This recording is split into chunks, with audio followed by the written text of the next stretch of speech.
इस भागवत के 10 विषय हैं। भागवत जी 10 सर्गों में विभक्त है। इसके 10 विषय क्या हैं? पहला विषय है सर्ग। ये 10 लक्षण श्रीमद् भागवत के, उनका पहला विषय है सर्ग। ये आकाश आदि पंच महाभूत, अग्नि जल पृथ्वी वायु और आकाश, 5 महाभूत है ना। ये जो 5 महाभूत हैं, 5 तन्मात्राएं हैं, 11 इंद्रियां हैं, महत और अहंकार, इनकी उत्पत्ति कैसे हुई उसको कहा गया सर्ग। ये जो 10 विषय हैं भागवत जी के, इन पर 10 दिन की कथा है बंधुओं, इसलिए इनको बहुत संक्षेप में कहूं, ये तो बहुत गहराई का विषय है। दूसरा विषय है विसर्ग। विसर्ग किसे कहते हैं? विराट पुरुष ने जब चराचर जगत की उत्पत्ति की, जब उससे ये सृष्टि उत्पन्न हुई, जैसे बीज से तरु और मकड़ी से तार हुआ त्यों राम से जग विस्तार, वो जग के विस्तार का जो वर्णन है उसको कहा गया विसर्ग। तीसरा विषय है स्थानः। भगवान के उत्कर्ष का स्थान वैकुंठ माना गया है, और जो वैकुंठ है उसी को कहा गया स्थान। 5वां विषय है उतिः। उतयः, हम लोग कर्म की वासना से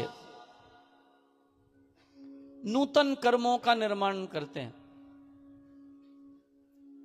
हम वासना से ग्रस्त होकर अच्छे और बुरे कर्म करते हैं और फिर अपने ही कर्म के जाल में फंस जाते हैं, उसी को कहा गया उति। 6ठा विषय है पोषण। अपने भक्तों के ऊपर जो भगवान अनुग्रह करते हैं उनको संरक्षित करते हैं, जैसे प्रहलाद को किया, ध्रुव को किया, उसको कहा गया पोषण। 6ठा विषय है मनवंतर। मनवंतर शब्द का अर्थ है भगवान के जो अनुग्रहित मनवंतर थे। मनवंतरों की गणना आई,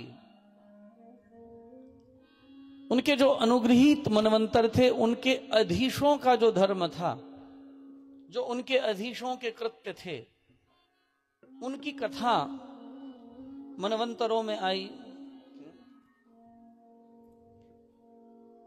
जो मनु के धर्म का विश्लेषण करे, मनु के कृत्य समझाए। हम कौन से मनु के काल में जी रहे हैं, किसको खबर है? भागवत जी में आया वर्णन, देवी भागवत में भी आया। हम किस मनु के शासन में हैं इस समय? रेवती नक्षत्र का जो पुत्र था, जिसने 5 बार श्रीमद् देवी भागवत का श्रवण किया, पंचम पुराण को 5 बार सुना, उसका नाम पड़ा रैवत। हम उस मनु के अधीन हैं। इस वक्त का जो अधीश है वो रैवत मनु है। हम उसी के अधीन इस समय, उसी की कथा को मनवंतर कहा गया। 7वां विषय है अणुकथा। भगवान के अवतार, उनके चरित्र और उनके अनुगामी भक्तों की जो सतकथाएं हैं। भगवान के चरित्र, नरसिंह का चरित्र और उनका भक्त प्रहलाद, उसका कथन। भगवान का ही कथन होता है कथा में नहीं। अत्रः सर्गौ विसर्गश्च स्थानम पोषणम ऊतयः मनवंतरेनु ईशाणु कथा। अणुकथा 7वां विषय। 8वां विषय है निरोध।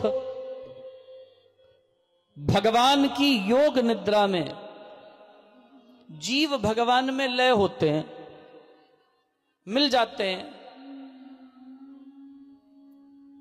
उसे कहा गया निरोध। आनंद स्वरूप आदि अंत और मध्य है राम, अशरण शरण है राम विश्राम। हमें उसमें लीनता लाभ करनी है, और वो लीनता ही क्या कहलाई? निरोध। नौवां विषय है मुक्ति।